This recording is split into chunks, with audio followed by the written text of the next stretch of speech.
Jimmy Kimmel placed a video file on his desk. It ran for exactly 4 minutes and 11 seconds. He offered no introduction and gave no explanation. Without saying another word, he simply hit play. Americans are saying the exact same thing about you. You should have warned them the virus was spreading like wildfire through the month of February instead of holding rallies with thousands of people. Warn them? Who are you with? And why did you not have social distancing until March 16th? Who are you with? I'm Weijia Jiang with CBS News. If you look at what I did in terms of cutting off or banning China from coming in. Chinese national. By the way, not Americans who are also Nice coming and from easy. China. Nice and easy. Just relax. Can't imagine what that would be. Let's just get right to the stuff that people want to know about. Well, I've had a hell of a year. I've had a good year. I had a miserable year.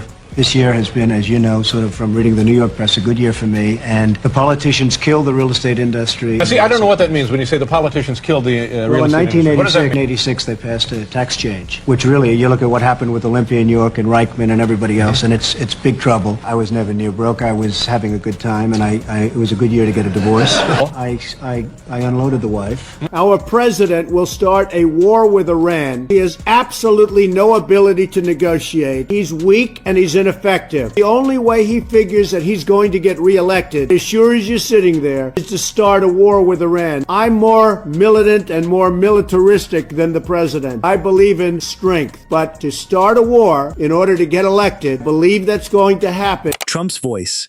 I don't know. Another clip. Trump's voice. I don't know yet. A different clip. Trump's voice again. I don't know. We'll see. 3 separate clips. 3 different questions. The exact same response. Kimmel paused the video, looked directly into the camera, and said, "That's 3. Want to guess how many more there are? 44. In total, the phrase appeared 47 times over 18 months. 47 times. President Donald Trump, the biggest celebrity of all, made history, became the first sitting president to shut down a major United States city. This was a bad idea to start with.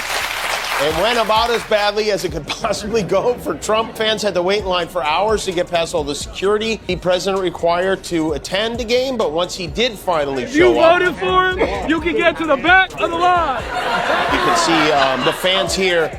Yes, there you go. They made signs. They had chants.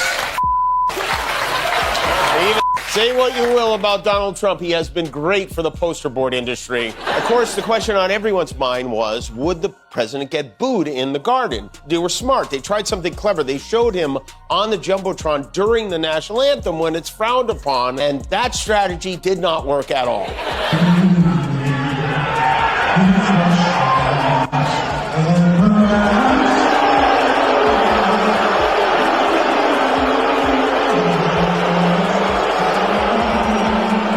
Saluting for no reason, they're booing.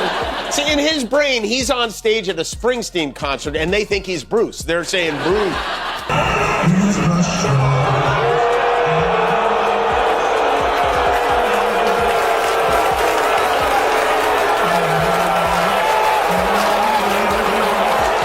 Even the pigeons were telling him to stick it. That was the loudest the president has been booed at a sporting event since Abe Lincoln flipped the coin at the Cotton Bowl. It's the good news. He was eating throughout the game. He had a slice of pizza with Howard Lutnick talking with his mouth open. And then we got to watch him eat French fries, which is not something I ever witnessed before. He ate that one and he went in for, watch this.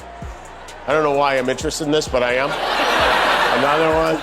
And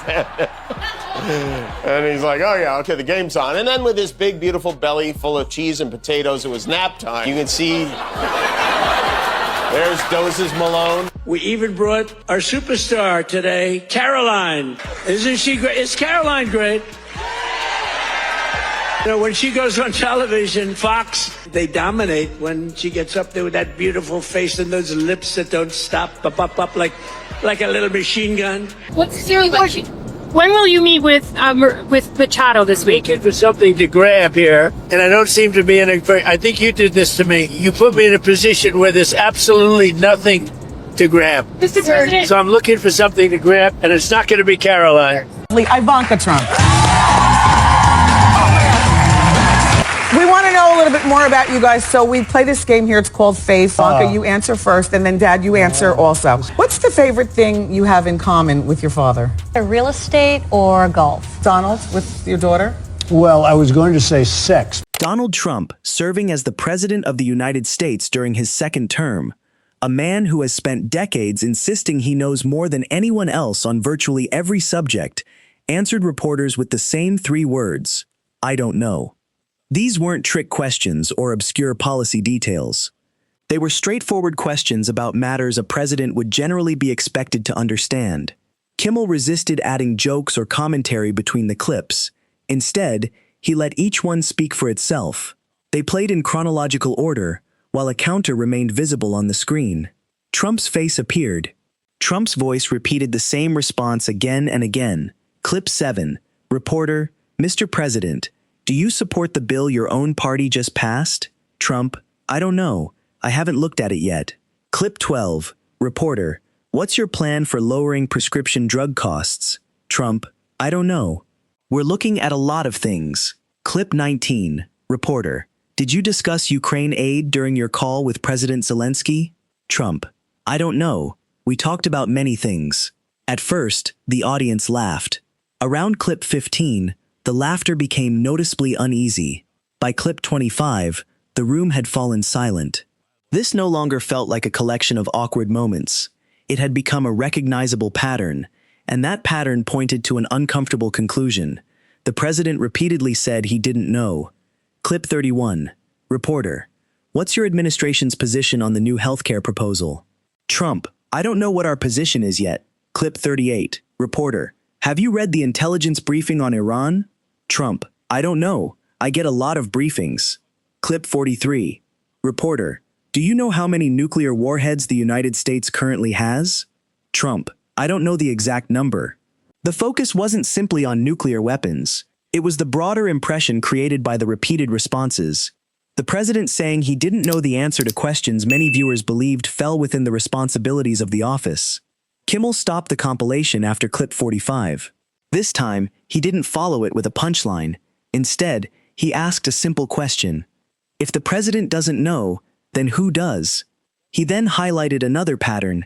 Between 2016 and 2024, Trump publicly declared that he knew more than experts on 62 different subjects. He claimed to know more than military leaders about ISIS, more than anyone about taxes, trade, construction, technology, and the economy. 62 public claims of exceptional knowledge, contrasted with 47 recorded admissions of, I don't know. The supercut continued. Clip 46. Reporter, what's your response to the latest jobs report showing slower economic growth? Trump, I don't know. I haven't seen the numbers. Clip 47. Reporter, Mr. President, can you name one policy difference between your current plan and your 2016 plan? Trump, I don't know off the top of my head. There are many differences. The video ended with the on-screen counter frozen at 47, covering an 18-month period. Kimmel sat quietly for 3 seconds before delivering the line that quickly spread across social media. The most dangerous words a president can say aren't, I was wrong. They're, I don't know, when it's something the president is expected to know. He closed by encouraging viewers to focus on evidence instead of performance. If you care more about the numbers than the narrative, subscribe to The World Moment. We count what others hope you'll overlook. The supercut aired on June 5, 2026. Within 6 hours, short clips featuring the running counter had spread across multiple platforms. Viewers even began searching for additional examples themselves. A Reddit discussion collected 11 more I don't know responses that Kimmel's team had not included, bringing the unofficial total to 58. The following morning, Trump responded on social media, calling the compilation fake news, and arguing that Kimmel had selectively edited the footage to make him appear worse. He added that he knew more than anyone, and that everyone recognized it. That evening, Kimmel replied with a single sentence, "We didn't edit anything. We simply played what you said." He concluded by opening the discussion to viewers and emphasizing one point. 47 is a count, not an opinion. The compilation ultimately highlighted something a single clip never could. One I don't know might be dismissed as a deflection, 2 could be viewed as avoidance. But 47 repeated instances suggested a consistent pattern. A public figure who built a reputation on certainty repeatedly acknowledged not having answers when faced with specific questions. Trump's public image has long centered on confidence and certainty, telling audiences to trust him because nobody knows more than he does. Yet when reporters ask detailed questions requiring specific knowledge, that certainty often gave way to the same 3 words, "I don't know." Across platforms, the supercut accumulated more than 14 million views. Multiple news organizations reviewed the clips and reported that the responses came from official press events and had not been altered. As Kimmel summarized it, "We play the tape people forgot existed. That's the entire job. The patterns keep repeating. We simply slow them down so everyone can see them.